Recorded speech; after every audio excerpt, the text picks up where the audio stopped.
دنیا کے بارے میں اللہ تعالیٰ فرمائے اور دنیا زندگانی تو کچھ بھی نہیں بس لہو لعاب کے، اور پچھلا گھر یعنی پچھلا گھر مطلب کیا ہے، مر کے جی اٹھنے کے بعد کا گھر متقیوں کے لیے بہتر ہے۔ متقی کون ہے؟ سب سے پہلا انسان بنو، اس کے بعد میں اچھا انسان بنو، اور مسلمان بنو، اور پھر مومن بنو، اور متقی بنو، اور متقیوں کے لیے بہتر ہے وہ پچھلا گھر یعنی جنت۔ کیا تم سوچتے سمجھتے نہیں ہیں؟ اللہ تعالیٰ تم کو سوچنے سمجھنے کا عقل دے دیا، تم کو قرآن کو پڑھنا اور سوچنا سمجھنا، اپنا زندگی کو بدل دینا۔ وَمَا الْحَيَاةُ الدُّنْيَا إِلَّا لَعِبٌ وَلَهْوٌ وَلَلدَّارُ الْآخِرَةُ خَيْرٌ لِلَّذِينَ يَتَّقُونَ أَفَلَا تَعْقِلُونَ۔ اس طریقے سے بہت سی آیتیں قرآن میں آئے۔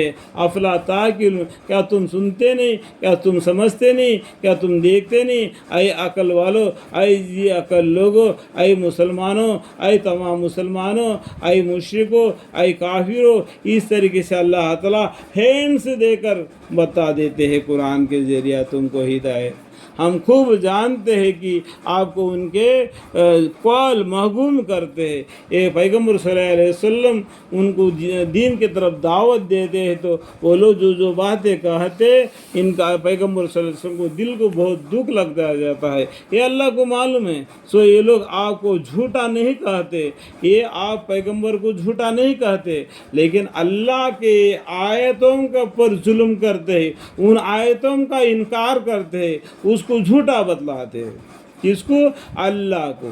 پیغمبر کو تو صحیح بتاتے ہیں، ہمارے ساتھ یہ بالکل نیک آدمی ہیں، اچھا آدمی ہے، ہم سب کا جو کوئی جھگڑا وغیرہ ہوتا ہے تو ان کے پاس ہم فیصلہ کروا لیتے ہیں۔ جب اللہ کی عبادت کے لیے بلاتے ہیں تو اللہ کو غلط بولتے ہیں، یہ اللہ نہیں دوسرے کو اللہ قرار دیتے، یہ قرآن کو دکھاتے تھے تو یہ قرآن کو انکار کر بیٹھتے ہیں۔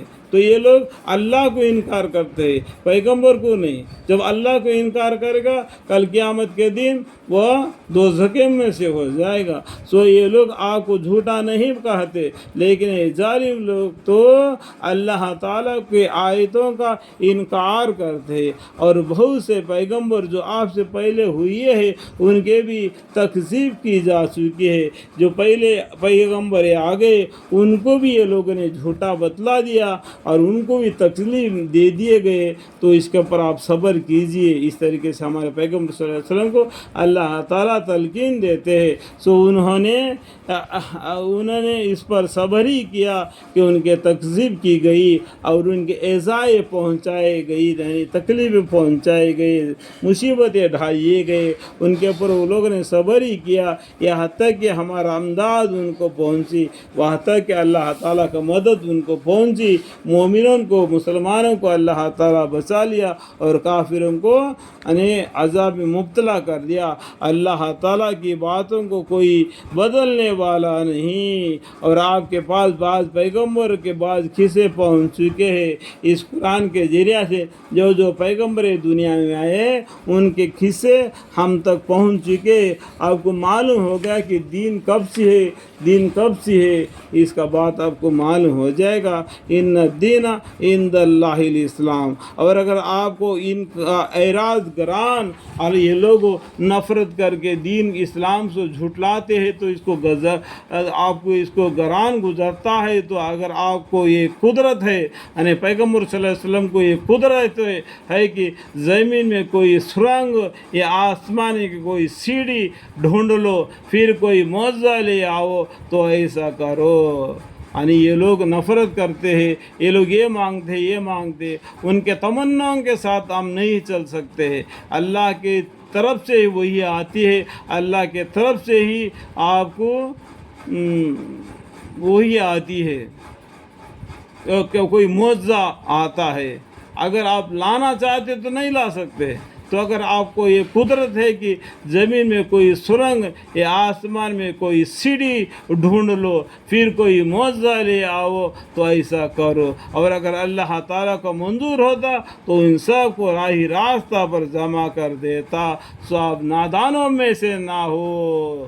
آپ نادانوں میں سے نہ ہو۔ دیکھو ایسے آیتیں ہم آیتیں نوح علیہ السلام کے بارے میں بھی نازل ہوگی۔ جب نوح علیہ السلام کا قصہ پڑھیں گے تو آپ کو معلوم ہو جائے گا۔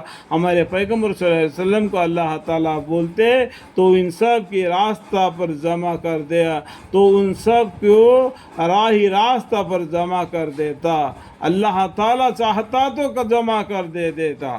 سو آپ نادانوں میں سے نہ ہوجیے۔ اللہ تعالیٰ نے وعدہ کر دیا، کیا وعدہ کر دیا؟ جہنم کو میں نے پوچھ پوچھ کر بھر دوں گا۔ تو اللہ تعالیٰ کا بات صحیح ہونا چاہیے کہ نہیں؟ تو اس لیے دنیا میں کافی لوگ زیادہ ہو گئے جہنم کو بھرنے کے لیے۔ اللہ تعالیٰ سب کو سمجھنے کی توفیق عطا فرمائے۔ میرے بیان کے درمیان میں تھوڑی سی بھی غلطی اگر مجھ سے ہو گئی تو مجھے معاف فرمائے۔ وآخر دعوانا الحمدللہ رب العالمین۔